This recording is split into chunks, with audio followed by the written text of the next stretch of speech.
Hi hello అండి అందరికీ. ఈరోజు వీడియోలో రొయ్యలతో ఒక మంచి టేస్టీ అయిన కర్రీ మీతో షేర్ చేసుకుంటున్నాను. ఇది చాలా సింపుల్గా తక్కువ ఇంగ్రీడియంట్స్తో ఇంట్లో ఉన్న వాటితోనే తయారు చేసుకోవచ్చు. మరి ప్రాసెస్ ఏంటో చూసేద్దామా? రొయ్యల కర్రీని చాలా సింపుల్ ప్రాసెస్తో అయితే చూపించాను. ఎక్కడ స్కిప్ చేయకుండా లాస్ట్ వరకు చూస్తే ఒక బౌల్ తీసుకుని దాంట్లో ఈ రొయ్యలను వేసుకోవాలి. కొన్ని మాత్రమే క్లీన్ చేస్తున్నాయండి, కొన్ని తోకలు అలానే ఉండిపోయాయి. వాటిలో ఉన్న నరాలు కూడా క్లీన్ చేసి ఇచ్చారు. అయినా కూడా కొన్ని అక్కడక్కడ ఉన్నాయి కదా, వాటిని మరలా క్లీన్ చేసుకోవాలి. ఇక్కడ ఈ సైడు ఒక నరం లాగా కనిపిస్తున్నాయి కదా, అవి మొత్తము చాకు సహాయంతో అవి మొత్తం క్లీన్ చేసుకోవాలి. ఇక్కడ రొయ్యలు 1 కేజీ వరకు తీసుకున్నాను కదా, ఇవన్నీ క్లీన్ చేసుకునేసరికి నాకు చాలా టైం పట్టింది. అయినా ఓపిక అయితే క్లీన్ చేసుకోవాలి. మొత్తం పెచ్చులు మొత్తం తీశారు కానీ లాస్ట్లో ఈ తోకలు అయితే మిగిలిపోయాయి. అవి కూడా క్లీన్ చేసేసుకున్నాను నేను. క్లీన్ చేయడానికి, వండడానికి పడ్డ శ్రమ మొత్తం మర్చిపోవాలంటే కర్రీ చాలా టేస్టీగా వస్తే మనకి పడ్డ కష్టం మొత్తం మర్చిపోవచ్చు. ఈ విధంగా క్లీన్ చేయడం కంప్లీట్ అయిపోయాక నేనైతే ఇంకా క్లీనింగ్ ప్రాసెస్ ఇంకా వంట చేయడం అయితే స్టార్ట్ చేసేసాను. న్యూ ఇయర్ వచ్చాక ఇదే ఫస్ట్ టైం అన్నమాట రొయ్యల కర్రీ చేయడం. లాస్ట్ ఇయర్ అయితే చాలా టైమ్స్ అయితే తెప్పించుకుని అయితే తిన్నాము. ఈసారి అయితే టైగర్ రొయ్యలు అయితే తెప్పించాము. ఇవి కాకుండా రెడ్ కలర్ కూడా ఉంటాయి. అవి తక్కువ టేస్ట్ ఉంటాయి. వైట్యే నాకు ఎక్కువ ఇష్టము. ఇవైతే కొంచెం త్వరగా ఉడికిపోతాయి, అలానే కొంచెం సాఫ్ట్గా టేస్టీగా ఉంటాయి. ఇలా క్లీన్ చేసుకున్న తర్వాత కొంచెం ఉప్పు, నిమ్మరసం, పసుపు వేసుకుని 5 నిమిషాల పాటు ఇలానే ఉంచేసి క్లీన్గా ఉన్న వాటర్తో ఒక 3-4 టైమ్స్ అయితే నీట్గా అయితే కడిగేసుకోవాలి.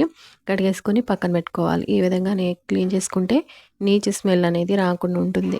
నెక్స్ట్ క్లీన్ చేసుకున్నాక ఒక కడాయి తీసుకుని ఇవి దాంట్లో దాంట్లోనే కొంచెం ఉప్పు, పసుపు వేసుకుని ఒక 10 మినిట్స్ పాటు అయితే ఉడికించుకోవాలండి. దానిపైన మూత పెట్టేసుకోవాలి. ఒక స్పూను ఆయిల్ కూడా వేసుకోండి. ఇలా ఉడికించుకోవడం ద్వారా మ్యాక్సిమం ఒక 70% అయితే స్మెల్ అనేది ఇక్కడే పోతుంది. పైనున్న మూతని ఓపెన్ చేసి ఒకసారి గరిటెతో అయితే తిప్పాలండి. వాటర్ ఏమీ వేసుకోవసరం లేదు. వాటిలో ఉన్న వాటర్ అయితే బయటకైతే వచ్చేస్తుంది. ఉప్పు వేసి, పసుపు వేసి ఉడికించినప్పుడు వాటర్ క్వాంటిటీ అయితే కొంచెం ఎక్కువగా అనిపిస్తుంది. ఆ వాటర్ కూడా మీకు ఇష్టమైతే వాటర్ వేసుకోవచ్చు. ఇష్టం లేని వాళ్ళు వాటర్ అయితే వంపేసుకుని పీసెస్ వరకే వేసుకుని కర్రీ అయితే చేసుకోవచ్చు అండి. ఇంకా 10 మినిట్స్ తర్వాత నాకైతే ఇవి ఉడికిపోయాయి. ఇంకా స్టవ్ ఆఫ్ చేసుకున్నాను. కొంచెం లావుగా ఉండడం వల్ల అవి ఉడకడానికి కొంచెం టైం పడుతుంది. 10 మినిట్స్ టైం సరిపోకపోతే ఒక 5 మినిట్స్ అలా ఇంకోసారి ఉడికించుకుంటే సరిపోతుంది. కర్రీలోకి మసాలాలో నేను పెద్దగా ఏమి వేయలేదు. జస్ట్ ధనియాలు, కొంచెం జీలకర్ర, అలానే కొబ్బరి, అల్లం, వెల్లుల్లి, అలానే దాల్చిన చెక్క, 2 లవంగాలు, 2 యాలకులు అయితే గ్రేవీ కోసం అయితే ఆనియన్ అయితే ఒకటి కట్ చేసి వేసాను. అంతే సింపుల్గా కొంచెం వాటర్ పోసుకుని మెత్తటిగా పేస్ట్ లాగా చేసేసుకుని వేసేసుకున్నాను. సింపుల్ మసాలాలలో వేసేస్తాను. పెద్దగా హడావిడి ఏమీ లేకుండా అయితే ఇప్పుడు అసలైన ప్రాసెస్ అయితే స్టార్ట్ అవుతుంది. ఇప్పుడు స్టవ్ ఆన్ చేసుకుని వేరొక ప్యాన్ పెట్టేసుకుని దాంట్లో ఒక 2 లేదా 3 స్పూన్ల వరకు ఆయిల్ వేసుకున్నాను. దాంట్లో ఇప్పుడు 2 లవంగాలు, 2 యాలకులు, కొంచెం దాల్చిన చెక్క వేసుకుని తర్వాత కట్ చేసుకున్న ఆనియన్స్ ముక్కలు, పచ్చిమిర్చి, కరివేపాకు కూడా వేసుకుని గోల్డెన్ కలర్ వచ్చే వరకు ఫ్రై చేసుకోవాలి. ఎక్కువగా మాడిపోకూడదు, అలానే పచ్చిగా కూడా ఉండకూడదు. ఫస్ట్ టైం చేసినా కూడా చాలా సింపుల్గా, టేస్టీగా కూడా చేయగలరు. మీరు కూడా ఇదే ప్రాసెస్లో ఒకసారి ట్రై చేయండి. ముందుగా మిక్సీ పట్టుకున్న మసాలాను కూడా 1 స్పూన్ వరకు వేసుకుని ఫ్రై చేసుకోవాలి. కొంచెం ఫ్లేమ్ని మీడియంలో పెట్టుకుని ఫ్రై చేసుకుంటే అడుగు పట్టుకుని ఉంటుంది. ఇప్పుడు ముందుగా ఉడికించుకున్నటువంటి రొయ్యలను కూడా వేసుకొని ఒక 5 మినిట్స్ పాటు ఫ్రై చేసుకోవాలి. వీటితో పాటు కొంచెం ఉప్పు కూడా వేసుకోవాలి.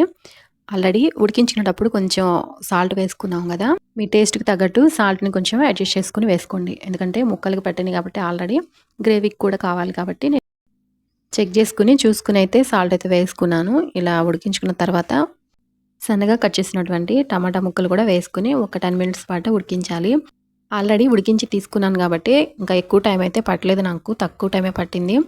టమాటాలు ఉడికిపోయినాక దీంట్లోనే కొంచెం గరం మసాలా, అలానే 2 స్పూన్ల వరకు కారం కూడా యాడ్ చేసుకోవాలి. ఎక్కువ స్పైసెస్ ఏమీ వేయలేదు, ఇంకా ఎందుకంటే మా పాప తినలేదు కాబట్టి తక్కువే వేసుకున్నాను. ఇవన్నీ వేసుకున్నాక ఒక 5 మినిట్స్ పాటు లో ఫ్లేమ్లో పెట్టి ఉడికించుకోవాలి. అప్పుడు కర్రీ చాలా టేస్టీగా అయితే వస్తుంది. ఇక్కడ నేను ఒక్క చిక్కు కూడా వాటర్ వేయకుండా అయితే నేను కర్రీ అయితే ప్రిపేర్ చేశానండి.